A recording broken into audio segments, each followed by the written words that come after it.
Hello, friends. How are you all? I hope you all are fine under the grace of Almighty. Welcome back to UGC NET Home Science Preparation Series. Friends, today I'm here to share with you a master plan with which you can master the food science unit of UGC NET Home Science, even if you are starting from zero. Friends, imagine you have opened up with UGC NET Home Science question paper and you get flipped onto the food science section. And instead of panicking, you are actually calm. Do you know why? Yes, you know exactly what they are asking for, why it is true, and you answer it in under a second, or just take few seconds to answer it. Yes, I'm talking about you people because you finally understood the why behind the food, not just the definitions. That's what today's video is about. Because here is the thing nobody tells you. Food science is not a memory test. It's one of the most scoring units of UGC NET Home Science. The whole exam is with you if you approach it in the right way. And by the end of this video, you will know exactly how to do that. Even if you have not touched the subject before. So today we are going to cover up whole syllabus. First, we will break the subject into four bite-sized categories so it stops feeling huge. Then we will walk through a simple study method for each category, one at a time, with real examples. By the end, you will have a repeatable system you can use for every single topic in the section, not just what I have mentioned today only. So, in the first step, split the subject into categories, not chapters. पहला step हम क्या लेंगे हम अपने syllabus को subject को categories में divide करेंगे अकॉर्डिंग टू चैप्टर्स नहीं जाएंगे बिकॉज क्या होता है कि जब हम चैप्टर्स के थ्रू चलते हैं ना तो हमारे स्टेप्स जो है वो प्रॉपरली नहीं चलते क्योंकि स्टेप्स जो चैप्टर्स हैं वो प्रॉपर लॉजिक में नहीं है सो मोस्ट बिगिनर्स जो होते हैं वो सिलेबस को देखने में यही प्रॉब्लम क्रिएट कर लेते हैं आप अपने लिए if there are 15 topics in the chapter they have seen that and they get freeze that how they will cover the whole syllabus. So here is the fix. Group everything under four buckets. We will divide the syllabus into four buckets. The first bucket will contain nutrients, what's in the food. The bucket 2 will contain what happens to the food when you cook the food, you store the food, you process it. The third bucket will contain safety, what makes food go bad or good or become harmful. And bucket number 4, it will contain food service management unit, right? How food is planned, prepared, served on a large scales in hospitals or in hostel kitchens. You can take the example of your messy closet or your almirah. When you are going to organize it, you don't pick up the things or make it randomly one by one, right? You have to make different piles of pants, t-shirts, accessories, and other products, right? So suddenly your closet doesn't feel overwhelming anymore. Same thing is here. But what students make, they are just going through the topics exactly as given in the textbooks and list them. Jumping between unrelated topics, they try to fix the things as it is, but they don't relate it with the logics. So second step will be learn nutrients through what happens if it is missing.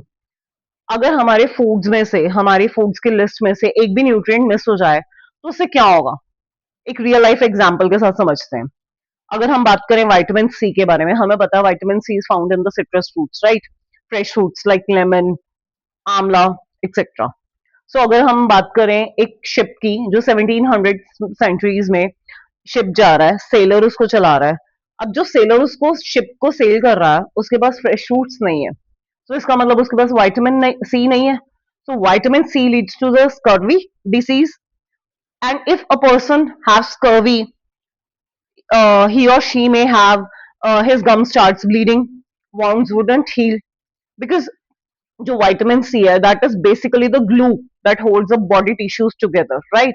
So you have to make this picture, this story clear in your mind about the vitamin C. You just don't need to memorize the vitamin C, the scientific name, the deficiency, the symptom, and it leads to this, that, and the sources of vitamin C, right? Most of the people are making flashcards with the deficiencies and they are trying to fix it like this. But we have to make small stories with which we can memorize actually. Step 3 is understanding food processing as what changes and why. Now, when we are cooking food in the kitchen, we will see real examples that how food is served, how food is made, like how we are making the chapatis, dal, how food duff is made, the flour is converted into duff, how it is made, and then it is converted into chapatis and we consume it, right? So if I will give you a real example how the changes takes place, like an analogy or a logic takes place, like think of a raw sponge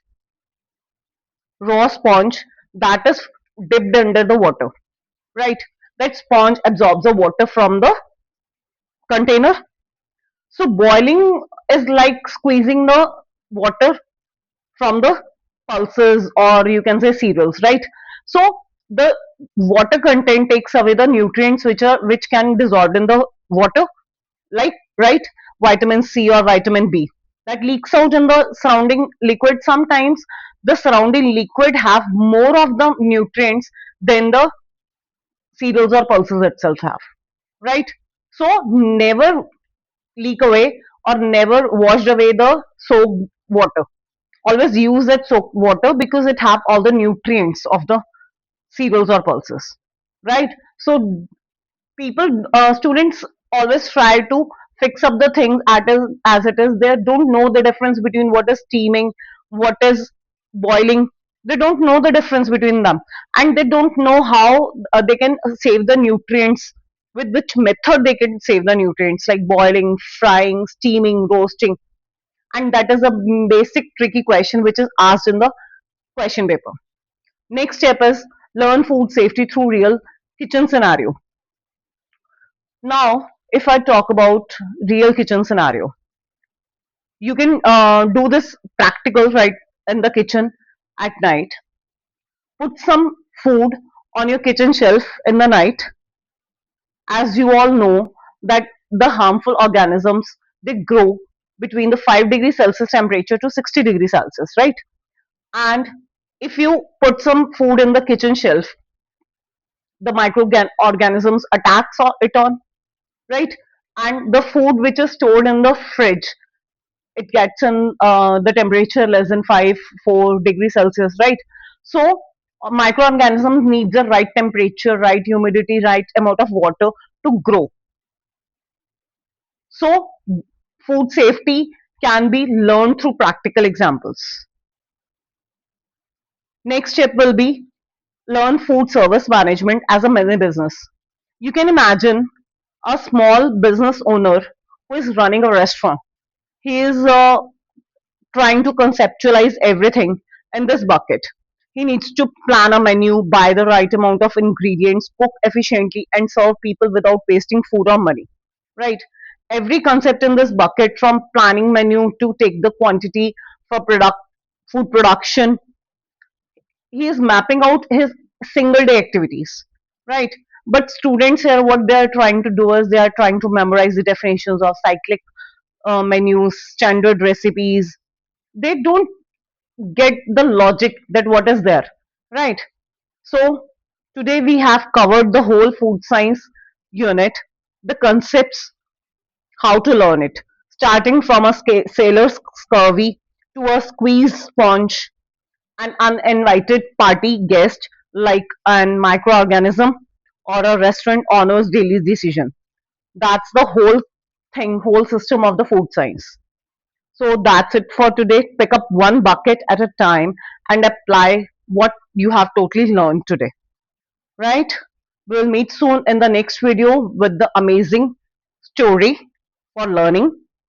See you, tata, bye bye, take care, learn more, grow more.